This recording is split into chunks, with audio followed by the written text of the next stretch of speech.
Hi, this is the Social Gelo with Angelo show. My name's Angelo.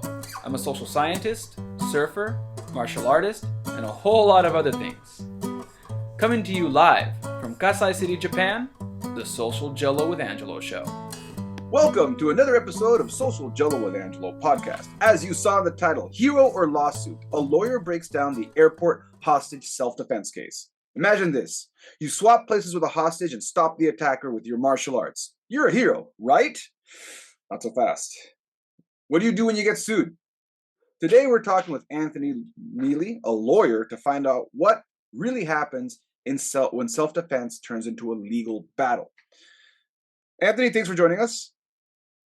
Oh, no, thank you for asking me on. It's nice. It's nice to be here. So before we even get started, let's get you guys in and let's catch you up with what is happening. And me and Anthony live are going to break down this video. So he's a lawyer. I'm a martial artist. Let's take a, oh, and I should probably mention that Anthony's a black belt as well. So he's not just any lawyer. He's a lawyer that kicks ass in court, and he can literally kick your ass. So just keep that in mind. He knows his shit. So let's take a look here real quick. And we're going to take a look at the situation. You may have heard of this. This is the hostage situation that took place. I believe it was in Eastern Europe. I don't want to give too many details because they're kind of hard to find online. We'll say Eastern Europe, most likely, possibly, maybe Russia. Maybe. I'm going to put a bunch of maybes here because I know you guys are in the comments. You guys will correct me. Keep me honest, everyone. So here we go. So here's our situation.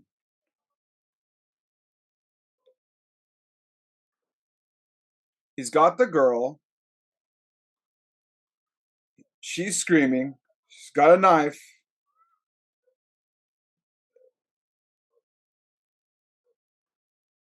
And the police seem to be there. They're surrounded by law enforcement. And then a man steps in right here. See, you see this guy right here?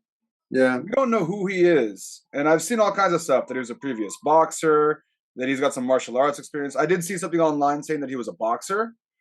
So there might be that. As you see here, he's kind of approaching him. He's talking to him. They're all speaking some foreign language that I don't understand.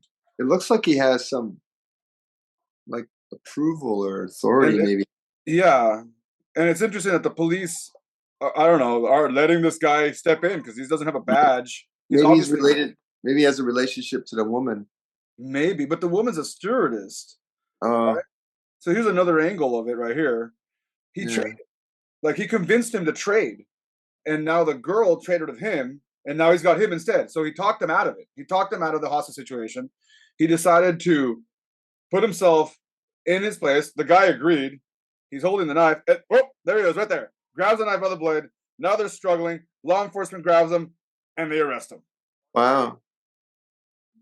So that's a lot. That's a lot. So let's just start with your lawyer's perspective. There's a lot to unpack there.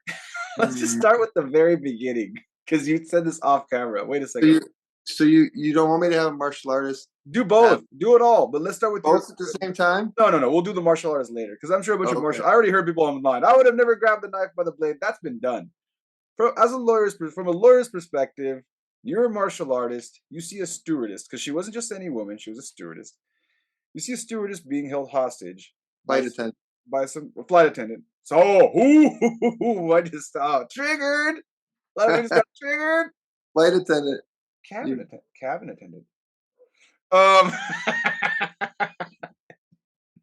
Sorry, everyone. So let's say you see that you're a martial artist, because later I looked up online, and that guy turned out to have some boxing experience. He didn't have any FMA or combatives experience. He had some boxing, is what I saw online. Mm-hmm. So you're a martial artist. You see that situation. You start kind of like inserting yourself into it. What do you think? Well, if I make the situation worse for her, then her family could sue me. Right? If I screw things up, make it worse. There are many, I don't know the laws of where, I don't even know exactly where they were, but in the United States, at most states, there's a right to defend yourself and others. So it's self-defense right extends to other people. You can defend others. So if something happened to the guy holding the knife in the process of me stepping, if I were somewhere to step in, then it would be defensible if for example, like he ended up stabbing the guy in the process of grabbing the knife. And I he just would and he this would just have a self-defense. sorry to interrupt you. I don't know if this is going to help you on your analysis. I just found out from a newspaper article that it was in Kazakhstan. One of the stands. It was in one of the stands. Yeah, Okay. Kazakhstan. All right. That doesn't Which change is my story because I don't know the laws in Kazakhstan either. oh, But okay. It's a Central Asian country and a former Soviet republic. yeah, There yeah. it is. So I mean, the issue is, I mean, whatever you do, you just make sure it's the right thing, right? So whatever he did, it turned out for the better. So he's not going to be liable for hurting the guy that had the knife because he didn't hurt him. He's not going to get in trouble for making things worse because he disarmed the guy and the flight attendant was not hurt. So certainly not hurt because of anything he did. And apparently the authorities were fine with him doing what he did. So he's not in trouble with them. So the ultimate rule is better to ask forgiveness than permission, and do whatever you do, just make sure it's the right thing. And if it turns out to be the right thing, then you're okay. You don't have an obligation to step in and defend somebody else. So legally, you don't have an obligation to do that. And if you do, you might be taking a risk because if something bad happens to the flight attendant or the attacker, there might be some legal, like civil liability for that or criminal liability for that. So, yeah. So if you're the cautious type, then you might not want to get involved. So let's say you had a client Mm-hmm. and they told you that they were thinking, or they were in that situation. Like they've had that situation happen in the past and they're asking you for legal advice in the future. And they said, if I encounter this situation again, what would be your legal advice to me? Don't go to airports in Kazakhstan.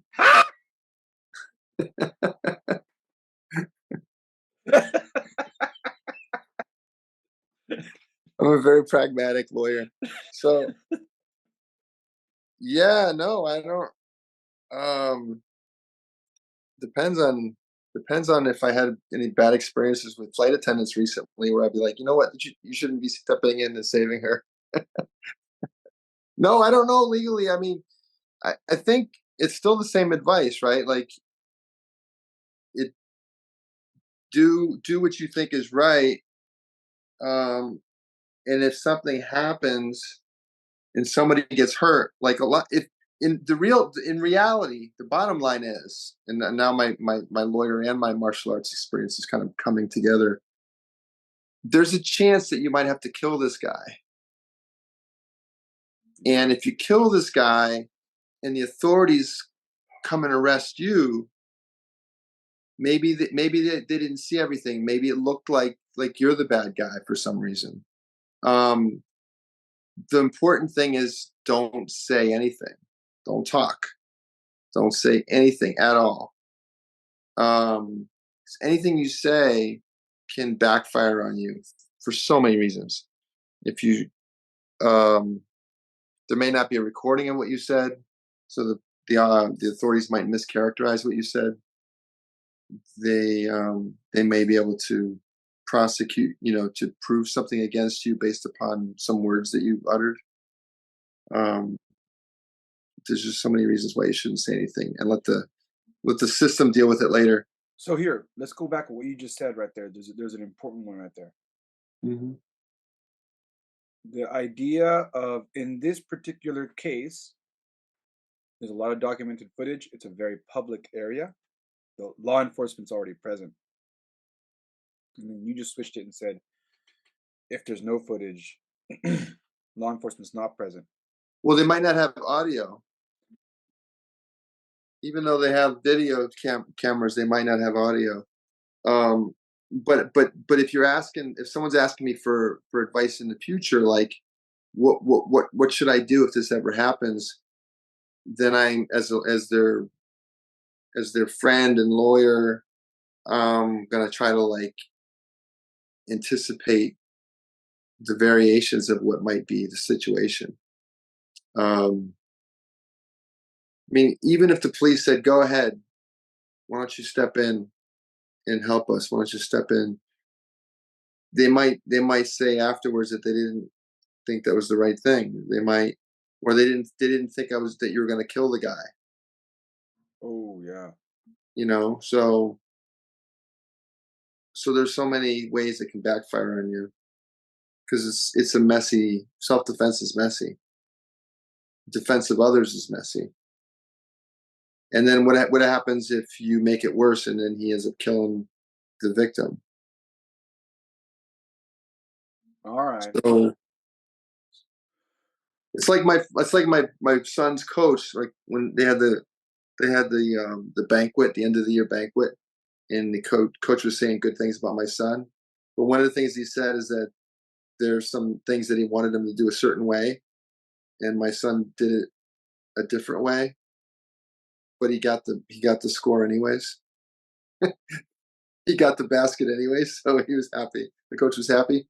So, you know, I don't know, like But you are. I think what you're getting at though is you are taking a risk. Like yeah, you're taking a risk, but if you in multiple, and the reason I'm splitting out law against martial arts right now is because, like I said earlier, this has been debated by martial artists for the last 2 weeks. So I've already heard every comment in the book about about what they would have done, and not one of them mentioned legally legally what should have been done. Every single yeah, one of them jumped into John Wick mode on how they would do the disarm, whether the guy was trained or not.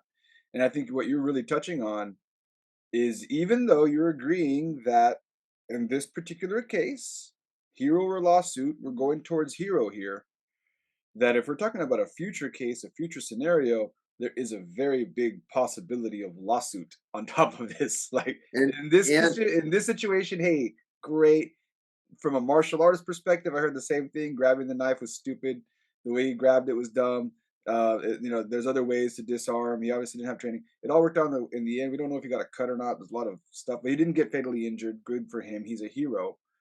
But from a legal perspective, and it's there's good. two types of legal situations. There's criminal liability, and then there's the lawsuit, which is civil liability. So if the guy got hurt or the flight attendant got hurt, and you caused that to happen, you might be responsible financially for that. Or if a police officer got hurt, because in the middle Yeah, of that scramble, they all jumped in, right? yeah, They all jumped in. He grabbed the knife, and anything could have. We all know. Any martial artist knows if you've done any knife training. And I'm not throwing any styles into the bus, but I'm going to say that I always speak from my perspective. In my school, when we do our knife training, we don't use a real blade. We usually either use a rubber blade or the steel blade that's not sharpened.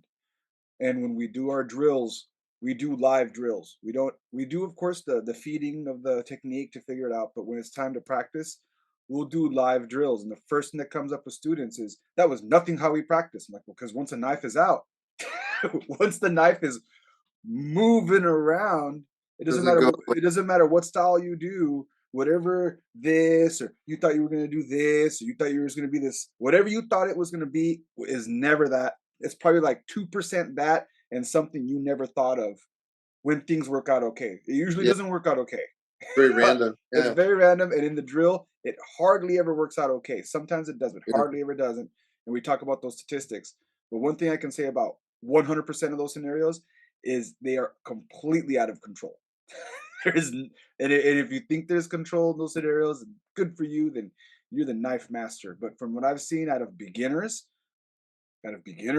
people who don't know what they're doing, like the guy who grabbed the blade in the video, like, Well, and that that's that goes that goes to the that goes to my thought about the legal consequences. You don't know if one of the authorities is going to get hurt. You don't know if the flight attendant's going to get hurt. You don't know if the attacker is going to get hurt. You don't know if you're going to get hurt. So all those things are possibilities, and then who's responsible for those things? And if you're stepping in the middle of a situation are you going to be held responsible for some of those consequences? So, that being said, we turn right back to you, the viewer. Hero or lawsuit? Jump into the comments. What do you think? Was he a hero? Is there a lawsuit? I want to hear your legal perspective. I know a lot of you in the comments want to jump in and talk about the what style. If you want, okay, we'll make it fun. Go ahead and throw in the technique you think you would use in that situation. But I also want to hear from you about what legally you think you would do. Anthony, any words of wisdom to all those keyboard John Wick warriors out there? Keyboard John Wick. Well, I don't have good keyboard self-defense. I only have no. Words of wisdom. Words of wisdom. I do think that whatever you do, just make sure it's the right thing, and that might be moral. It might be ethical. It might be legal factors. It might be saving someone's life. And no matter what you do, also you're going to take some risk. So, and if you have hindsight, if you know what's going to happen after, then whatever that right thing is, you need to do that. But sometimes it's hard to predict. All right. So there's your